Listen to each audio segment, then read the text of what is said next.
안녕하세요. 1대 24 서울시 25개 구청 중 유일한 야당 구청장 나쁜 이가 아니라 좋은 이 서초구청장입니다. 반갑습니다.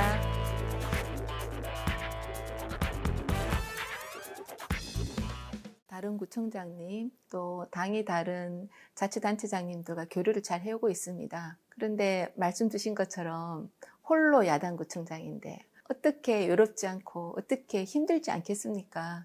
예를 들어 재산세 1가구 1주택 실소유자에 한해서 감경하자 했을 때 2004년도에는 25개 구청 중에 20개 구청이 형편에 맞는 대로 10%에서 40%까지 각각 감액을 했거든요. 저는 25개 구청장님들이 다 동의해 주시리라고 생각을 안 했는데 24대 1 그냥 만장일치예요. 저만 빼고 이거 나 혼자 야당이구나, 이렇게 고군분투해야 되구나, 이런 걸 느꼈고, 이재명 지사 같은 경우에 기초단체장 출신으로 도지사, 지금은 대권 후보까지 지금 거론되고 계신데, 저도 기초단체장 출신으로 그만큼 가능성이 열려 있다 판단하시고 해주시는 질문으로 유리하게 해석하겠습니다. 민심이 뭘 원하는지를 아주 동물적 감각으로 캐치해서 그것을 행정에 실행하는 거, 그분이 굉장히 탁월하다 이렇게 생각하고요. 다만 최근에 이재명 지사님께서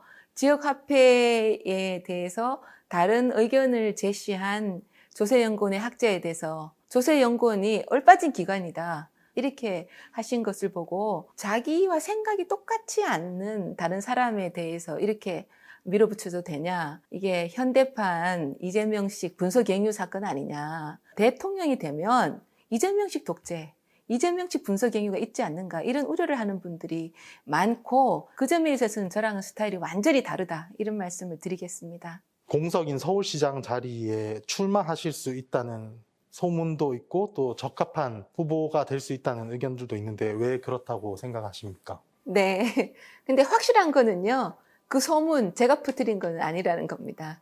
맘카페나 부동산 카페 등에서 친화력 있다, 또 일하는 야무지게 한다, 일하는 거 보면 좀 신나게 하는 것 같아, 이렇게 해서 제 이름을 거기서 거론해 주신다고 제가 들었고요. 또 유일한 야당 구청장이니까 서울시 행정만 10년 이상 했거든요.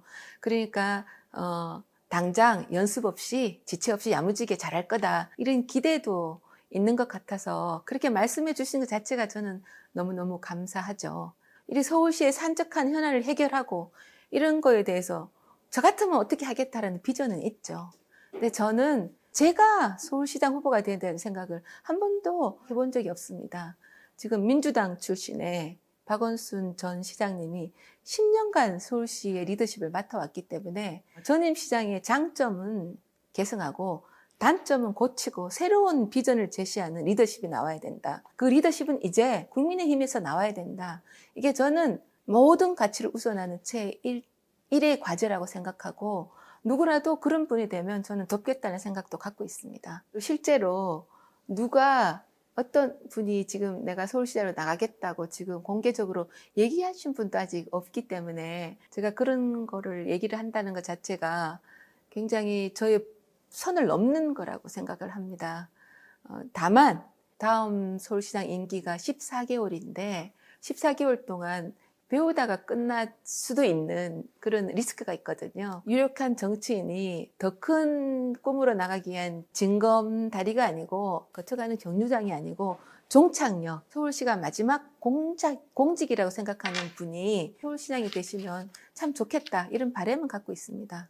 저는 박원순 전 시장님의 유고에 대해서 정말 안타깝게 생각합니다. 미운정 고운정, 과연 그런 선택을 하셔야 됐었나. 그래서 그거를 지금 당당하게 그 문제를 풀어나가셨으면 어땠을까, 그런 아쉬움이 굉장히 많습니다.